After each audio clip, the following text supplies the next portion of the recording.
السلام علیکم ورحمۃ اللہ وبرکاتہ۔ دوستو، آج کی ویڈیو میں ہم بات کریں گے سورہ جمعہ کے بارے میں کہ سورہ جمعہ پڑھنے کے کیا کیا فائدے ہیں۔ حدیث پاک ہے، انما الاعمال بالنیات، عمل کا دار و مدار نیتوں پر ہے۔ آپ کی جیسی نیت ہوگی اللہ پاک آپ کو ویسا ہی اجر عطا فرمائے گا۔ ہر انسان چاہتا ہے کہ اسے سکون حاصل ہو، ہر انسان چاہتا ہے کہ اللہ پاک اس کی تمام پریشانیوں کو دور فرما دے۔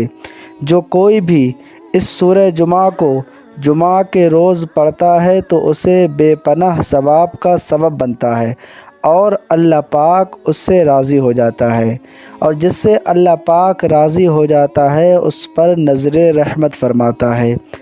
دوستو، اگر کوئی شخص چاہتا ہے کہ اس کے رزق میں برکت ہو، اس کے کاروبار میں ترقی ہو، تو اسے چاہیے کہ رات کو نماز تہجد کے بعد 3 مرتبہ سورہ جمعہ پڑھ لیا کرے۔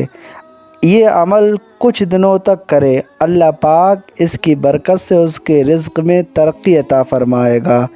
آئیے دوستو، اسی بابرکت صورت کو سن لیتے ہیں۔ اعوذ باللہ من الشیطان الرجیم، بسم اللہ الرحمن الرحیم۔ یسبح للہ ما فی السماوات وما فی الارض الملک القدوس العزیز الحکیم۔ هو الذی بعث فی الأمیین رسولا منهم یتلو علیہم آیاتہ ويزكيهم ويعلمهم الكتاب والحكمة وإن كانوا من قبل لفي ضلال مبين وآخرين منهم لما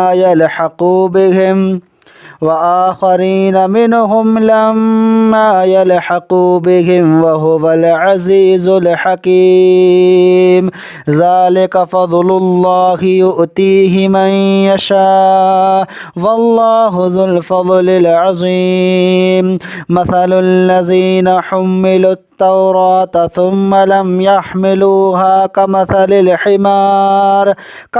الحمار يحمل أسفارا، بئس مثل القوم الذين كذبوا بآيات الله والله لا يهدي القوم الظالمين۔ قل يا أيها الذين هادوا إن زعمتم أنكم أولياء لله من دون الناس فتمنوا الموت إن كنتم صادقين ولا يتمنونه أبدا بما قدمت أيديهم والله عليم بالظالمين۔ قل إن الموت الذي تفرون منه فإنه ملاقيكم ثم تردون إلى عالم الغيب والشهادة فينبئكم بما كنتم تعملون۔ يا أيها الذين آمنوا إذا نودي للصلاة من يوم الجمعة فاسعوا إلى ذكر الله وذروا البيع، ذلكم خير لكم إن كنتم تعلمون۔ فإذا قضيت الصلاة فانتشروا في الأرض وابتغوا من فضل الله واذكروا الله كثيرا لعلكم تفلحون۔ وإذا رأوا تجارة أو لهوا انفضوا إليها وتركوك قائما، قل ما عند الله خير من اللهو ومن التجارة والله خير الرازقين۔ اعوذ باللہ من الشیطان الرجیم، بسم اللہ الرحمن الرحیم۔ يسبح لله ما في السماوات وما في الأرض الملك القدوس العزيز الحكيم. هو الذي بعث في الأميين رسولا منهم يتلو عليهم آياته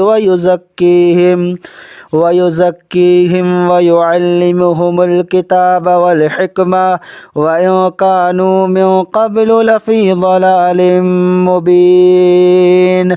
وآخرين منهم لما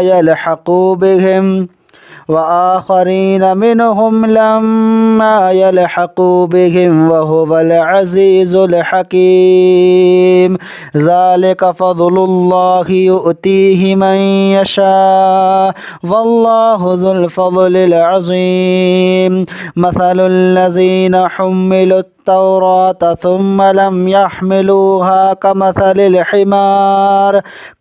الحمار يحمل أسفارا.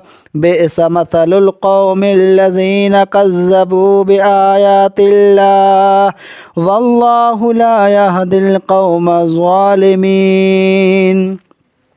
قل يا أيها الذين هادوا إن زعمتم أنكم أولياء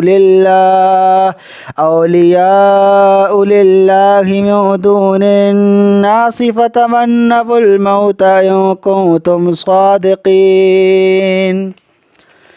ولا يتمنونه أبدا بما قدمت أيديهم والله عليم بالظالمين.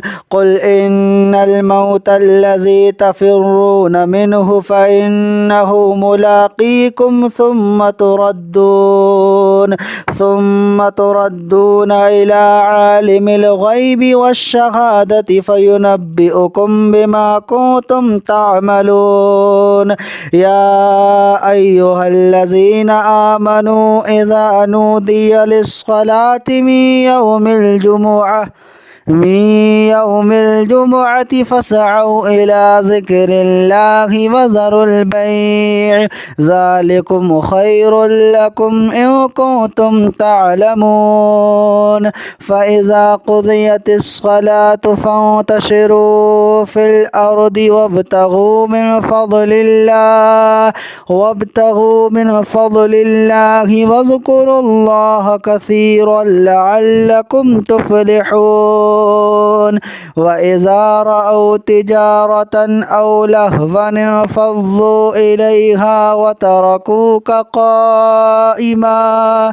قل ما عند الله خير من اللهو ومن التجارة والله خير الرازقين.